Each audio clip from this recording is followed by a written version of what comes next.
do not have a kettle as of currently. In the new house, we're gonna purchase a new one. The dishwasher is loud, but I'm gonna make some tea right now.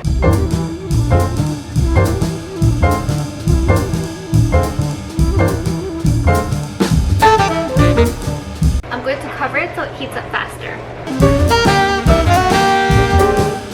This is my favorite tea from Fortnum & Mason's. This is Rose Puchong. There's nothing in it left. I don't know why we kept it. I have no idea why it's here. This is my second favorite tea. It's jasmine green tea from Twinings. And then I have a whole list of them. I'll create a whole page of my favorite teas coming out real soon along certain ranges with different flavors to give you a really good scope of the different teas that I like, with type of tea, a little bit about them, flavors, and how strong they are. A little tea sommelier page. I'm going to put it in my Fortnum & Mason's little silver strainer.